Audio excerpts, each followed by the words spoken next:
I'm back, guys. We're back. We're so back. That was the first time I've ever moved out of an apartment like that, and I severely underestimated how much it would suck. I'm like a goldfish in that I need to sit in a plastic bag every time I get transferred to a new tank. I need time to acclimate. Anyways, I feel like I totally forgot how to make videos, so today we're just doing a single character redesign, and since it's the last video I'll be putting out in June, I thought it would be nice to finally draw Frankie Stein. There's been a few non-binary characters popping up more in cartoons in the past years, like Sadie's partner Shep, or the absolute delight that is Rain Whispers, and Frankie Stein is now added to that list, and I love it. My absolute favorite thing about the new Monster High is Frankie. Frankie has always been my favorite. I'm a sucker for Frankenstein's monster characters and the concept of being made from stitched together parts, but this Frankie, I love them so much. I remember when the redesigns first came out and then the movie, and people were annoyed and they thought it was silly that they would be 15 days old or whatever and know about pronouns. Frankie Stein. I'm 15 days old and my pronouns are they, them. But like, why would their identity not be the first thing their parents talk to them about? You know? You just got born, you have to learn to speak, so you're learning grammar. You're trying to figure out who you are. You're not a little baby that's gradually learning over years and years. It's kind of all being thrown at you, so you have to figure it out.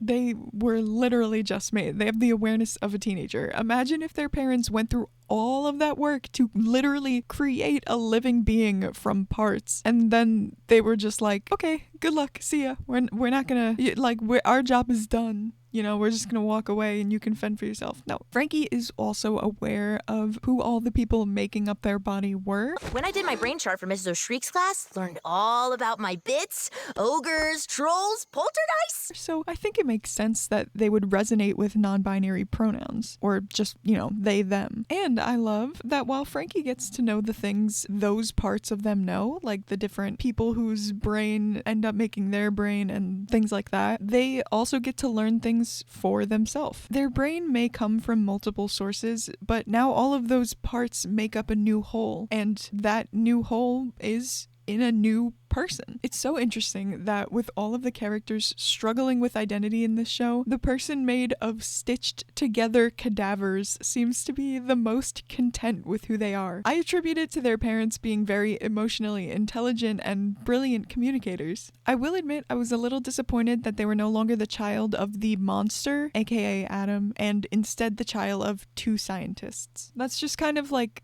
the original thing that Monster High was, you know what I mean? You take the iconic monsters themselves and give them an offspring. And I really like the idea of Adam and his bride somehow having a biological child, and what that means for their status regarding their humanity. Like, when these people were sewn back together, they were given reproductive parts. The bride of Frankenstein was given a womb, and it functioned. It's very interesting sci-fi. Well, I mean, with OG Frankie, I guess we don't know if she was birthed from a womb or if her parents made her in the same way they were made, but I think both circumstances would be incredibly interesting. I really think this reboot could have done something amazing with those concepts. I feel like they have the talent and the capability to explore the way in which Frankie came to be, how creating another life made their parents feel about their own creation, or even just how they relate to their child. However, I'm not totally against the direction they did take. I get it that Frankie's name is Frankie Stein, so refers to the original name, and I could see how that could have inspired the crew to make them the first of the Frankenmonster lineage. And since their last name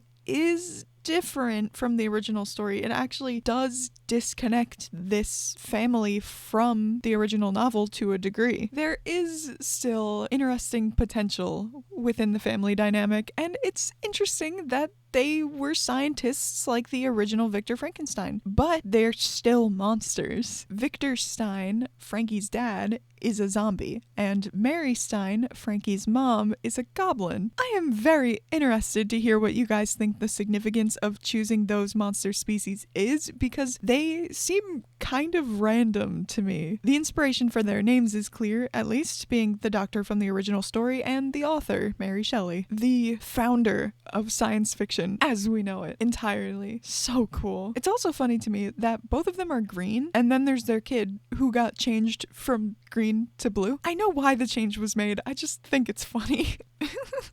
Since I haven't posted in a minute, I've probably fallen out of favor with the YouTube algorithm more than I usually have. Spare likes, please. If you're feeling generous, perhaps even comment or share or subscribe. I need every little boost I can get, and it means so much. I read every comment, I do. There's also a link in the description where you can find a bunch of stickers that I've made out of the designs I've done on this channel. Right now, it's kind of just winks, but I think I'm gonna add my Monster High designs. So let me know if you guys would be interested in that. OG Frankie had a very preppy kind of goth style, but Gen 3 Frankie's style is not quite all the way to preppy, but it weirdly does still feel like the influence is there to me, somehow. They have a pleated skirt, a sweater vest, and a varsity jacket, so their outfit has a sort of school spirit vibe that I guess is like prep adjacent. Something I really like about this version of them is that they are very into academia, but not like in the way that Draculaura is, where everything is all about grades and competitions and stuff. Instead, Frankie is incredibly intelligent and seems to take after their parents when it comes to STEM stuff. I like how they're so new to the world and so excited about learning. It's just fun and refreshing. I guess I didn't even really keep any of that in this design other than the sweater vest and button up, but I like the idea of it. I do think that the Gen 3 outfit is not quite as strong as it could be, to be honest. I do like the color palette, actually, but overall the design just seems not quite right for Frankie's personality. It looks like something you could get at Justice in like 2014. Jojo Siwa would wear this, but I do like the idea of Frankie wearing fun and kooky things just because they like them, and that's why I gave them cowboy boots. Cowboy boots and Bermuda shorts. A weird combination, but Frankie likes them both, so why not wear them together? I don't know. I just really like this outfit. Tell me this look ain't non-binary. I would wear this if I could pull off cowboy boots. I also changed their hair. I love the undercut they gave Frankie in the reboot, but I just feel like they didn't quite push far enough. Get weirder, please. So I did an undercut on both sides and super choppy layers. I gave them these like bowl cut baby bangs to show off their forehead, because, you know, the original monster had a big ol' forehead. I did only do white and black streaks in their hair. Since I went with the multi-toned skin thing, I didn't want to get too crazy. Oh, I forgot to mention that necklace that you see that has like a little sewing needle on it. In my mind, that's the sewing needle that Frankie's parents used to sew all of their parts together. I like to think that once they became reanimated, their parents gave it to them as a little memento of their love. But because it is a pointy needle, Frankie puts a little like rubber heart on the tip of it so that they don't get stabbed and they don't stab anybody else.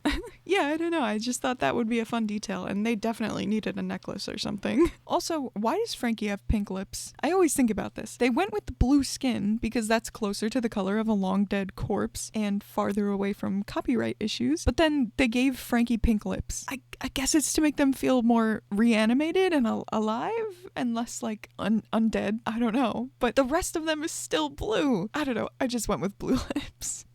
Anyways, yeah.